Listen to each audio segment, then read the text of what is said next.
La plateforme Shopify est devenue populaire grâce à l'e-commerce, notamment avec le dropshipping. Mais lorsqu'il s'agit de vendre ses produits ou ses services ou des produits digitaux, quelle plateforme utilisez-vous? Dans cette vidéo, nous allons parler de l'équivalent de Shopify pour les infopreneurs. Alors, la plateforme que nous allons utiliser, elle s'appelle Koji. Je te mets le lien dans la description. Tout ce que tu as à faire, c'est de créer ton compte et de cliquer sur Get Started. Nous allons atterrir sur cette page. Alors, sur cette page, la plupart des services et des fonctionnalités qui vont nous permettre de vendre sont regroupés sous forme de ce qu'on appelle des templates. Et tu vas voir qu'on a des templates pour tout et n'importe quoi. Tout ce qu'on a à faire, c'est de cliquer sur Explore More. Et ici, tu vas voir que les templates sont regroupés par catégorie. Ici, nous avons la catégorie Sell Anything, où nous allons vendre n'importe quoi. Nous avons la catégorie Collect and Donation, qui va nous permettre de faire des collectes de fonds ou des donations. La catégorie Engage with a Customer, donc qui va nous permettre de créer un engagement avec nos clients. Nous avons Affiliate Tools pour les outils relatifs à l'affiliation. Own Your Audience qui va nous permettre de construire, regrouper notre audience et faire notamment de l'email marketing. Nous avons une catégorie ici Community Templates pour les communautés, Display Contents et plus encore. Alors tu vas voir qu'on a une centaine de templates qui vont nous permettre de vendre tout et n'importe quoi. Tout ce que tu as à faire, c'est de choisir le template, le personnaliser et de partager le lien sur les réseaux sociaux ou de l'intégrer directement sur ton site web. Alors ici, tu vois par exemple que nous avons Sell Digital Products. C'est un template qui va nous permettre de vendre des produits digitaux. Donc on peut vendre des e-books, des templates, des documents imprimables. Tout ce que tu as à faire, c'est de cliquer sur View. Une fois que sur View, tu as deux principales options. La première, c'est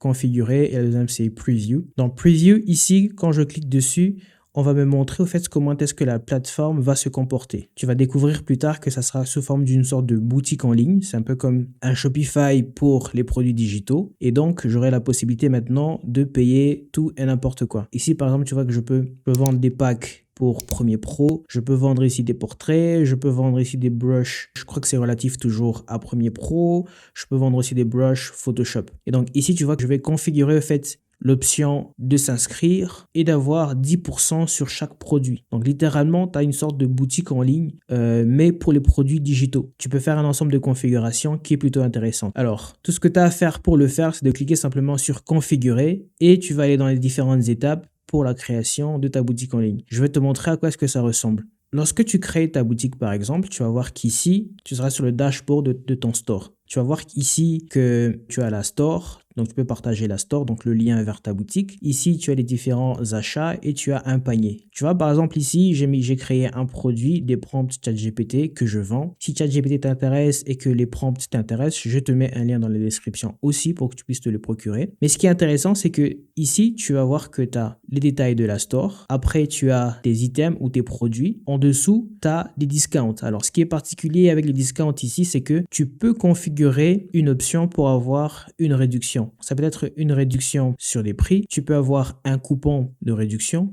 Tu peux activer une réduction lorsque quelqu'un s'inscrit avec son email ou tu peux faire une réduction sur un pack de produits. Ce sont des options qui sont plutôt intéressantes et bien plus encore, tu as aussi une option d'analyse parce que tu as la possibilité finalement de traquer les visiteurs qui sont sur ta boutique, les différents achats et les gains que tu vas faire sur ta boutique en temps réel, c'est-à-dire au courant de la semaine, au courant du mois, au courant de l'année. Ce qui est plutôt intéressant. Une chose qu'il faudra aussi comprendre avec cette plateforme, c'est que en descendant en dessous au niveau de la monétisation ici, on te dit que tu as 5% de frais de transaction, c'est-à-dire sur les 100% d'achats, 5% va revenir à la plateforme et les 95% vont te revenir. Donc c'est aussi un élément très important à retenir lorsqu'il s'agira de se lancer sur cette plateforme. Alors comme tu as pu le voir, tu as littéralement la possibilité de créer une boutique en ligne pour des produits digitaux. Mais ce n'est qu'une infime partie de tout ce que tu peux faire avec cette application. Si tu veux en savoir plus, je te mets le lien dans la description vers une formation qui va t'expliquer étape par étape toutes ces applications, comment les implémenter dans ton business et comment générer des revenus rapidement et facilement sur Internet. Avec cette application, vous pouvez littéralement tout vendre. Tout dépend de votre créativité. Alors dites-moi en commentaire qu'est-ce que vous voulez vendre et ce sera peut-être le sujet de notre prochaine vidéo. Si le contenu de cette vidéo t'a plu, n'hésite pas à lâcher un gros pouce bleu, à t'abonner et à cliquer la cloche notification pour ne manquer aucune de nos prochaines vidéos. Et surtout, n'hésite pas à partager cette vidéo afin d'accroître notre communauté et de partager plus de valeur. Ciao.